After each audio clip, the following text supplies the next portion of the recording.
whatever you want to call it. I could see grandmother in her. I didn't know it was grandmother, but whatever it was there, but along with other stuff too, I suppose. So there it was. And it was cruel. But like I said, I survived. So it couldn't have been that bad, I guess, because I'm here, you know. But it was bad enough. So I had things that really made me resentful and angry and all that stuff. Well, somehow now it's long gone. I don't even think about it. Like it never even happened. And that's the power of grace. To let you see something and see your own error, which is usually being resenting. That's usually it, resenting, hating. And then to see why that's wrong. And mostly when you see that your parent couldn't help it. See, when you really see that she couldn't help it, she didn't do what she did to you on purpose. She couldn't help herself. If you watch, for example, let's say you go to Las Vegas, or they have a show come to your high school, a hypnosis show, or you go to a nightclub, or you watch it on YouTube, you can actually see people on the stage hypnotized into thinking that they're Elvis Presley, and then they dance around when the music comes on, just like Elvis Presley. And they really think they're Elvis Presley. And they do that. Or you could hypnotize a person on stage to take your shoe. All right. The hypnotist tells the person, well, you really like that shoe, you're going to take that shoe, and then afterwards it's your shoe. And then later when they come out of the trance and then the other person says, I'd like to have my shoe back, and you said, oh, it's my shoe. See? Well, would you resent that person?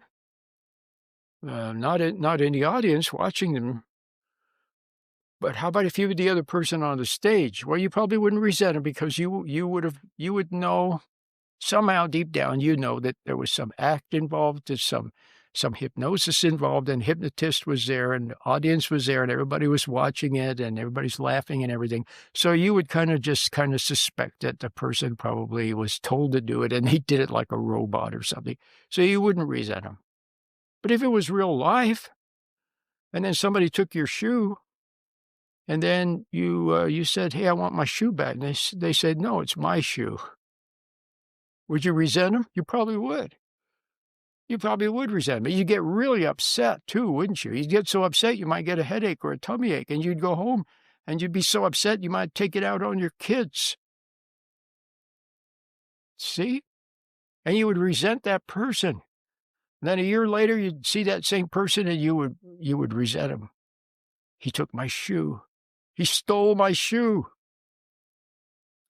So I think you got the idea. I made an example, but it's actually a pretty good example where you can really see that somebody could do something that they really didn't even know what they...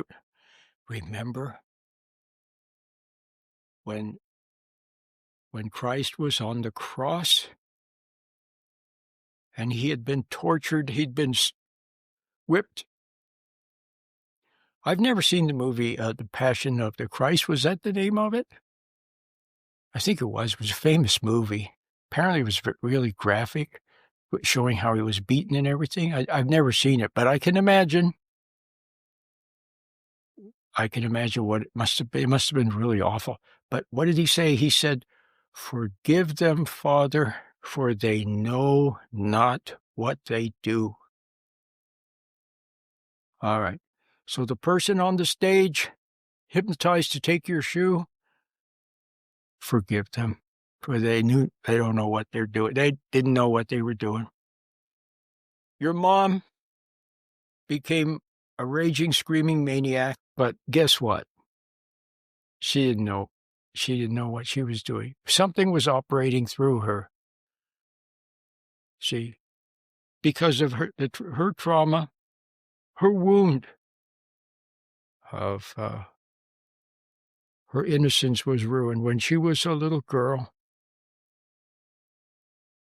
they were cruel to her and did something to her. And her dad wasn't there for her. And then he went away, and then he died, and he wasn't there for her. And she was all alone with all of these cruel people. And it got to her, ruined her innocence, made her resentful and judgmental and angry. And then that's the way she was the rest of her life, especially when something reminded her of the past. So, Father, forgive her, for she knew not what she was doing.